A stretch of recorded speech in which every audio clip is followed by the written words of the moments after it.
Tadi kemana aja sih, heran. Jangan pada berisik deh. Udah? Sini bang, ke kanan abang, 1, 2, 3. Udah ya? Bang, mungkin melihat sidang hari ini pembacaan dakwaan terhadap terdakwa Nikita Mirzani dari pihak Reza Gradis meresponnya seperti apa Bang? Baik, terima kasih. Assalamualaikum warahmatullahi wabarakatuh. Selamat sore dan salam sejahtera buat kita semua. Pertama-tama kita mengucapkan puji syukur pada Tuhan bahwa sidang pidana pembacaan dakwaan tadi telah dilaksanakan di Pengadilan Negeri Jakarta Selatan. Untuk itu mungkin kita semua rekan-rekan media telah melihat bagaimana jalannya persidangan tadi. Menyangkut masalah hal-hal menyangkut masalah pidananya, kami persilahkan rekan kami Zulkifli untuk menjelaskannya. Silakan. Baik ya, terima kasih pada rekan-rekan media. Jadi tadi pagi jam 10 mulai ya. Acara materi adalah dakwaan terhadap Nikita Mirzani sebagai terdakwa dan Ismail Marzuki sebagai terdakwa. Kemudian di dalam persidangan tadi memang kami tidak hadir, tapi kami tetap monitor. Intinya dakwaan yang dibacakan oleh jaksa penuntut umum itu sesuai dengan ajas pasal 143 ayat 2 KUHP bahwa dakwaan itu bersifat cermat, ya, kemudian jelas dan lengkap. Nah, 3 unsur ini harus ada di dalam dakwaan itu. Jadi dakwaan yang jelas, cermat, jelas dan lengkap itulah yang dibacakan oleh jaksa penuntut umum dari Kejaksaan Negeri Jakarta Selatan. Nah, kita lihat tadi dalam persidangan terdakwa duduk mendengarkan, kemudian ada penasihat hukum, ada jaksa penuntut umum. Mewakili kepentingan klien kami, Reja, adalah jaksa penuntut umum. Nah, dakwaan yang akan dipaparkan nantinya, dakwaan yang akan dipaparkan tadi adalah uraian unsur dari perbuatan yang dilakukan oleh kedua terdakwa tadi. Semua diuraikan, itu adalah hasil dari penyidikan dari polisi, mulai dari penyidikan, kemudian barang bukti, saksi. Nah, itu semua disebutkan nama-nama jelas siapa-siapa yang terkait dalam perkara itu. Kemudian bagaimana perbuatannya jelas. Kita lihat tadi ada pasal berlapis ya. Pertama pasal ke-1 tuntutan tentang ITE. Kemudian kedua berkaitan dengan pencemaran pasal 369 ayat 1. Ketiga dan itu mengikut, maksudnya mengikut adalah TPPU.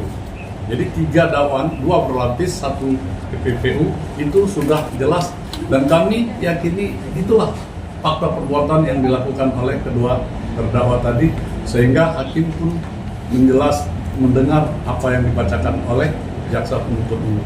Itu aja mungkin yang bisa disampaikan. Bang, di dalam persidangan juga tadi nih kita mengatakan bahwa banyak yang dimanipulatif, contohnya rekaman yang dipotong-potong. Menanggapi hal itu mungkin gimana, Bang? Iya. Bunyi unsur dari 143 ayat 2 KUHP itu adalah cermat, jelas dan lengkap. Nah, lengkap itulah. Jadi kalau semua diuraikan ya mungkin tidak lagi ada cermatnya tadi, tidak masuk. Tapi itu 3 unsur tadi sehingga bukan terpotong-potong. Nanti di dalam pembuktian akan kelihatan, terurai, terbuka. Mungkin klien kami akan menguraikan bagaimana sih mendapatkan kata-kata itu, dan ada bukti, mungkin akan dibuka nanti melalui media atau melalui bahasa dari isi apa yang jadi dalam uraian dari rekaman itu akan terbuka semua. Jadi nggak ada yang terpotong-potong. Kalau menurut kami itu. Bang, dalam dakwaan juga tiba-tiba ada pasal yang berbeda. Ternyata ini dakwaannya pasal pencemaran nama baik. Pasal pencemaran nama baik? Iya. Nggak ada ya tadi. Nah, intinya gini ya. Hasil dari penyidikan itu semua kan terkuat oleh jaksa penuntut umum. Jaksa penuntut umum inilah yang akan membawakan ke persidangan, meyakini segala perbuatan itu berkaitan dengan apa yang didakwakan, pasal-pasal berkaitan dengan dakwaan tadi, dan itu diyakini, ya itu yang maju. itu yang akan dibuktikan. Kalau tadi kata bahasanya ada perubahan, ya jaksa tidak akan pernah merubah surat dakwaan karena bukan lagi penyidik untuk maju untuk mempertanggungjawabkan dakwaan tapi jaksa penuntut umum, ya penuntut umum ya, bukan saya. Penuntut umum lah nanti yang akan membawakan pasal ini dan dia yang membuktikan. Gitu. Artinya kamu membantah bahwa tidak ada yang dimanipulatif gitu maksudnya? Tidak. Semua uraian fakta perbuatan yang ada itu berkaitan dengan unsur-unsur pasal yang ada dicantumkan di dalam dakwaan itu. Tidak lari dan tidak tidak ada unsur manipulasi dakwaan lain dihilangkan, dakwaan lain dimasukkan. Tidak. Kami yakin itu tidak ada karena fakta perbuatan yang menjadi dasar, bukan karena keinginan menggeser atau menghilangkan itu, tapi dasar perbuatan. Oke, jadi begini saya tambahkan ya, bahwa jaksa penuntut umum ini mempelajari materi atau pokok perkaranya, ceritanya seperti apa, itu yang dipegang oleh jaksa penuntut umum. Ya. Materi perkara inilah yang disusun, seperti apa susunannya, riwayatnya, kemudian pasal apa yang betul-betul mengena kepada perbuatan itu. Ya, tadi dikatakan ganti-ganti pasal, ini bukan salah ganti-ganti pasal, bukan ganti-ganti pasal. Pada saat pelapor membuat laporannya, itu kan ceritanya hanya singkat. Ya, kalau diketikan itu paling nggak sampai 1 halaman, setengah halaman, hanya dilaporkan intinya, sehingga pihak penyidik kepolisian itu hanya menangkap cerita pendeknya. Tapi begitu diselidiki, disidik, ternyata ceritanya itu panjang. Ya, sampai kepada dikirim ke kejaksaan, makanya ada P19 itu kan dipelajarin kembali supaya disusun kembali pokok perkaranya yang disusun. Baru kemudian jaksa penuntut umum mengetahui pasal apakah yang tepat untuk dakwaan. Jaksa penuntut umum itu tidak serta-merta menerima saja apa yang dilaporkan oleh polisi. Dia lihat dulu pokok perkaranya seperti apa, kemudian dia cocokkan pasal apa yang bisa dipakai itu dakwaan. Sebab kalau dia ikuti saja apa yang dikatakan polisi kan waktu di awal itu kan penyidikannya belum lengkap, ya. Jadi nggak ada perubahan pasal itu, tidak ada. Hanya disesuaikan dengan fakta perkara yang diperiksa. Itu intinya. Jadi bukan pasalnya yang jadi pokok permasalahan, tapi adalah perkaranya yang jadi pokok permasalahan. Jadi unsur pemerasan ini diganti. Ya. Tadinya awal ada pemerasan, tapi ketika tadi dibaca dakwaannya tidak Bukan diganti, jadi Ya, jadi begini ya, laporan itu kita sebagai masyarakat kan menyampaikan bahwa ada sesuatu yang kita anggap melanggar perbuatan tidak pidana. Pasalnya adalah seperti apa yang diuraikan tadi, misalnya pembahasan apa. Nah, di dalam pemeriksaan di penyidik dengan memanggil para saksi, itu kelihatan bahwa arahnya ini adalah sifatnya melalui media, pembahasan melalui media, pasal 369 ayat 1 kan gitu ya. 368, 369 itu satu bab itu dalam KUHP. Nah, karena saya akhirnya menguliahin yang senior lagi, tapi nggak pantas saya ya. Itu satu bab, hanya menempatkan dengan beberapa saksi. Nah, yang paling tepat itu di 369 ayat 1, bukan di 368 ayat 368, bukan pengancaman tadi. Jadi pemerasan sifatnya itu 368, pengancaman melalui tulisan itu 369. Nah, ternyata kan dalam uraian perbuatan lebih banyak kan, lebih banyak memunculkan melalui media, melalui TikTok, melalui apa. Nah, itu yang lebih tepat dia di 369 di KUHP. Tapi ini akhirnya tidak ada, maksudnya JPP-nya akhirnya mendakwakannya pencemaran nama baik. Nah, pihak dari kita sendirinya, dari pengacaranya mengatakan untuk pihak Dr. Reza Gradi minta maaf, ditunggu permintaan maafnya dan kali 24 jam karena sebelumnya sudah mengatakan bahwa yang dilaporkan pemerasan gitu dan TPP itu gimana? Maafan itu masih jauh, lebaran masih jauh sih ya. Iya. Maafan. Tapi yang pasti kami telah melaporkan tindak pidana ini dan penyidik telah menetapkan sebagai tersangka. JPO telah menyatakan P21 dan saat ini masuk ke pengadilan. Buktikan ini pengadilan. Jadi nggak usah maaf, tidak ada maaf bagimu. Itu aja bagi kami. Bro, berarti kan juga pemanasan ada pencemaran nama baik. Dari pihak PZ Greenpeace sudah puas untuk sampai di tahap pengadilan ini nggak, Bang? Saat ini semua masalah itu ada di tangan JPU. Jadi kami hanya sebagai penonton saat ini. Jadi kalaupun ada kesalahan silakan JPU yang melakukannya, bukan kami. Ya, tapi kan nggak sesuai harapan dari Reserdi sendiri. Artinya kan awalnya pasana pemerasan, tapi JPU tidak menghadirkan itu, dia hanya pencemaran baik. Gimana? Tetap ada pemerasan, 369 itu pemerasan. Dengan tulisan 369 KUHP itu pemerasan. Hanya tadi 368 oleh penyidik berdasarkan wewenang JPU. JPU punya hak untuk menyesuaikan pasal apa yang tepat di sini. Jadi bagi kami silakan, ini sekarang wilayah wewenang JPU untuk membuktikannya. Kami kan sudah diwakilkan JPU. Silakan JPU yang membuktikan. Bang, tadi NN juga sempat bilang bahwa Pajara Gedis beberapa kali mengubah BAT-nya lebih dari 4 kali mana itu? Gini ya. Kenapa, Bang?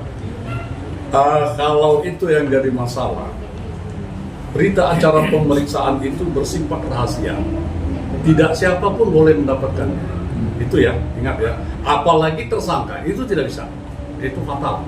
Nah, kalau yang bersifat rahasia itu, si yang diperiksa hanya membaca. Kemudian apakah ada koreksi atau tidak, kemudian diperbaiki.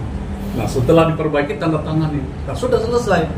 Jadi bagaimana tadi pihak terdakwa bisa mendapatkan itu, kita nggak sampai membahasnya begitu jauh. Tanya aja kepada kita, dari mana dapat tuh PHP perkara. Tanda tanya buat kita. Tanda tanya buat kita nih. Sampai sejauh begitu. Padahal itu bersifat rahasia. Kebocoran surat berita acara itu aja ada tindak pidananya. Apalagi mendapatkan 3 kali ya. Itu mungkin ya, kalau kita bilang itu tidak dibenarkan di dalam proses hukum. Jadi mungkin gini, tadi kan agenda sidang itu kan baru pembacaan dakwaan. Artinya dakwaan itu sendiri pernyataan jaksa penuntut umum berkaitan tuduhan-tuduhan terhadap Nikita Mirzani atas tindakan yang dilakukannya, itu dakwaan. Nah, adapun di dalam setelah dilakukan penelitian ada pengembangan pasal, itu bukan kewenangan kami. Tugas kami hanya melaporkan ini ada tindak pidana. Setelah diproses di kepolisian, baru dilakukanlah sampai tahap P21. Setelah P21 itu kewenangannya beralih dari kepolisian, kewenangannya pindah ke kejaksaan. Setelah sekarang proses persidangan, jaksa sudah melakukan dakwaan. Dari dakwaan-dakwaan ini, artinya ini sudah masuk proses persidangan. Jaksa melakukan dakwaan ini atas dasar dari penyidikan kepolisian. Jadi itu ya. Jadi ini kan baru sebatas dakwaan. Artinya untuk tahap berikutnya, umpamanya ada perubahan-perubahan, itu kewenangan jaksa, bukan kewenangan kami. Kami hanya selaku pelapor. Mungkin itu. Ada lagi? Bang, kita mau pertanyakan, pada awalnya di dakwaan itu menyasar dokter, tapi kenapa harus ini kita yang akhirnya merasa menjadi korban?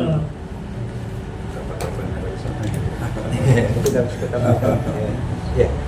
Jadi masalahnya begini, kita melaporkan kan semua ceritanya disampaikan. Cerita mulai dokter disampaikan, cerita tentang Dr. Oki juga disampaikan, cerita tentang Mail sama NM juga disampaikan. Ya. Kita sampaikan semua, makanya rekan saya juga selalu meminta supaya dokter sama O ini dimasukkan juga. Tapi ternyata mungkin belum waktunya dimasukkan. Tapi kalau sesuai dengan apa yang dikatakan Nikita tadi, itu ada benarnya. Tinggal Nikitanya mau membuka nggak masalah ini, bahwa ini dimulainya dari adanya dokter menyampaikan review yang pertama, adanya lagi usulan daripada O yang meminta supaya tutup mulut pertama, itu kan O yang mengatakan tutup mulut, ya, dia menyatakan pertama untuk menutup untuk akibat review tutup mulut NM. Nah, kalau ini dikembangkan semuanya mestinya masuk. Tapi memang dia komplain, dia nggak hanya dia sama Mahir saja yang masuk, itu betul. Sebaiknya nanti persidangan buka mulut aja supaya pelaku awal ini ikut juga gitu loh. Makanya secara konteks hukum dalam dakwaan itu ada pasal 55 ayat 1 KUHP. Kenapa dimasuk ke dalam? Kami menilai ini ada peluang untuk membuka kasus ini seterang-terangnya. Kenapa? Kalau pasal 55 ayat 1 berarti ada pihak-pihak lain yang terlibat di dalamnya. Turut serta. Makanya kami harapkan kepada saudari NM, silakanlah buka di pengadilan. Karena walau bagaimanapun kita mau ini kejelasan, keterbukaan selama persidangan. Sehingga siapa yang salah itu yang dihukum. Jadi tidak ada hanya fokus kepada NM, tidak. Kami siapa yang salah itu yang dihukum. Kalau MM nanti terbukti tidak bersalah, silahkan dia bebas. Tapi kalau terbukti, untuk itu kami harapkan supaya ini dibuka semua. Jangan ada yang ditutup-tutupin. Sehingga pakai terang benderang. Itu harapan kami kepada terdakwa ini supaya benar-benar membuka ini semua. Jangan katakan kenapa saya aja. Ya buka dong.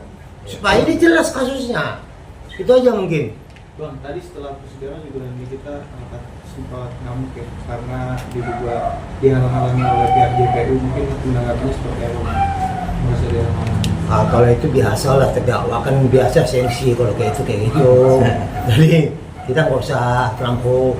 Topik pembahasan kami ini sebagai lawyer daripada Raja Kelis, fokusnya adalah bagaimana mekanisme hukum dan penegakan hukum dapat dilaksanakan dengan baik. Itu aja bagi kami. Tapi tadi juga sempat menyurati juga Pak, ke Bapak Presiden Prabowo juga terkait kasusnya. Oh iya, itu juga tadi kita lihat menyurati presiden. Ya nggak apa-apa sih, itu hak.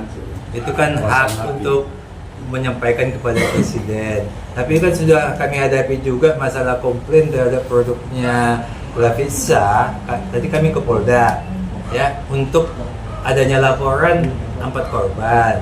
Jadi kita juga hadapi yang seperti itu tidak apa-apa ya. Walaupun dia menyampaikan kepada presiden, kita akan sampaikan kita punya legalitas daripada Dr. Reza sama kliniknya sama produknya, kita akan sampaikan legalitasnya ya. Jadi tidak masalah lah kalau disampaikan. Reza Gladys kenapa nggak pernah hadir Bang di persidangan mungkin Bang? Saat ini ada 2 persidangan yang terjadi saat ini. Adalah satu adalah menyangkut masalah investasi. Jadi sampai saat ini belum diwajibkan dia hadir, kecuali nanti hakim mediator yang menentukan pasti datang, kami pasti datang kan. Itu pertama ya. Kalau untuk khusus memaklin kami Dr. Reza, kalau menyangkut pidananya, ini juga untuk apa dia datang? Kecuali nanti pada saat agendanya saksi korban, maka ini juga kewajiban dia mesti datang. Kami akan hadirkan. Tapi kalau enggak ngapain? Hanya yang ada bulian, cemooh, hujatan, kan enggak cocok juga. Tapi ya sudahlah. Kami akan hadapi ini sesuai mekanisme hukum. Kami siap menegakkan hukum ini bagaimana yang sebaiknya. Artinya mentalnya belum siap ya Bang ya untuk menghadapi atau datang ke persidangan. Untuk apa dia persidangan? Kalau dia kan orang bisnis. Dia bisnis itu dia mau coba ya, sudah mekanisme hukum sudah jalan, untuk perdatanya diserahkan kepada kuasa hukum, untuk masalah pidananya diserahkan kepada kejaksaan untuk melakukan dakwaan dan proses hukumnya. Dia itu bukan pengangguran. Ini harus kita pahami. Dia mempunyai bisnis dan dia punya pekerja yang cukup banyak. Pekerja ini butuh kebutuhan hidup termasuk keluarganya. Kalau dia hanya mengikuti proses persidangan ini yang tidak mesti dia hadir di situ, untuk apa?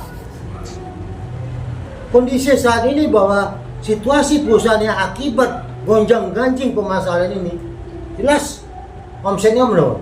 Apalagi diisukan bahwa ini mempunyai skincare-nya itu usahanya ini hal-hal yang negatif semua disampaikan. Buktikan. Makanya kami sangat senang kalau ada yang membuat laporan ke polisi, khususnya ke Polda Metro Jaya, mari buktikan. Benar enggak? Udah jelas. Skincare daripada klien kami ini menyimpang dari ketentuan undang-undang. Kalau enggak, kalau benar-benar tidak menyimpang, tapi diada-adakan, direkayasa, risikonya nanti jika Polda Metro Jaya menghentikan proses penyelidikan di Polda Metro Jaya dan tidak terbukti pada saat pemeriksaan di Polda Metro Jaya, maka klien kami akan melakukan tindakan hukum melalui laporan balik atas laporan yang mengada-ngada ini. Itu aja. Jadi tadi saya tambahkan, jangan dibilang mentalnya nggak siap, jangan dibilang takut, jangan dibilang macam-macam lah ya, panik segala macam, bukan itu. Dia itu hanya sesuai pembicaraan dengan kuasa hukum. Pada waktunya dia wajib datang, dia akan datang. Tapi kalau tidak waktunya dia datang, biarlah dia bekerja seperti biasa. Tapi nanti pada waktunya datang, dia pasti akan datang. Jadi ingat lagu Panji Pondang, ku cari jalan terbaik. Daripada ini berisik terus menerus, ya udahlah, aku usaha aja lah. Bang, mempertegas permintaan maaf 7 kali 24 jam, Bang. Minta maaf apa? Minta maaf Tegas saja. masih jauh, Lebaran masih jauh. Idul Fitri nanti kita apa? Saat ini sudah kami nyatakan tidak ada maaf. Silahkan mekanisme hukum dilaksanakan. Kami dalam hal ini klien kami diwakili oleh jaksa. Jaksa yang melakukan mekanisme hukum melalui proses pengadilan. Jaksa akan membuktikan dakwaannya, pihak pengacara pada terdakwa membuktikan benar atau tidak. Jadi itu sebenarnya intinya. Nanti hakimlah yang memutuskan salah atau tidak. Kami cuma jadi penonton saat ini, tidak melakukan apapun. Dan di hukum itu nggak ada cerita maaf-maafan. Apalagi ini kan perkara pidana. Gimana maaf-maafan perkara pidana? Seandainya juga maaf-maafan pelukan pun kerjasama nih kita, hukumnya tetap jalan. Jangan nanti kalau dia pelukan jadi hukumnya hilang, nggak bisa. Ini hukum adalah hukum. Kalau nanti maaf-maafan pelukan cium-ciuman ya terserah lah. Tapi istilahnya tidak akan mengganggu jalannya tindak pidana. Perkara pidana tetap jalan. Itu hanya basa-basi aja lah maaf-maafan itu. Ada tambah lagi, hukum itu pakai fakta. Ya, kalau bercinta pakai perasaan, makanya minta maaf gitu. Tapi kalau hukum tidak. Kalau memaafkan itu adanya kan dari kesadaran kita. Kalau kita suruh orang, kau maafkan, ya kan udah pemaksaan. Itu bukan lagi keikhlasan. Padahal memaafkan itu adalah keikhlasan dan berbuat mulia ya. Tapi kalau tidak kau maafkan, nah ini kan bahasa-bahasa yang tidak mendidik ya. Bahasanya sepertinya memaksa klien kita untuk berbuat sesuatu yang dia kadang terpaksa, itu yang tidak boleh. Oke, thank you, Bang. Terima kasih, Bang. Penangguhan penahanan yang dilakukan kita, Bang. Permohonan. Ya, kalau penangguhan penahanan prosesnya itu sekarang itu hak dari terdakwa ya. Nah, bagaimana mengabulkannya kita tahu ancamannya juga bukan sedikit. Pasal TPPU itu berapa tahun? Jadi kalau bermohon itu ya silakan saja. Hakimlah nanti yang menilai permohonan itu bisa dikabulkan, dapat dikabulkan atau tidak. Kalau memang tidak dapat dikabulkan, yang berjalan proses sidang tetap dia dalam posisi di dalam lembaga pemasyarakatan sebagai terdakwa tahanan di majelis hakim. Ya. Oke, thank you, Bang.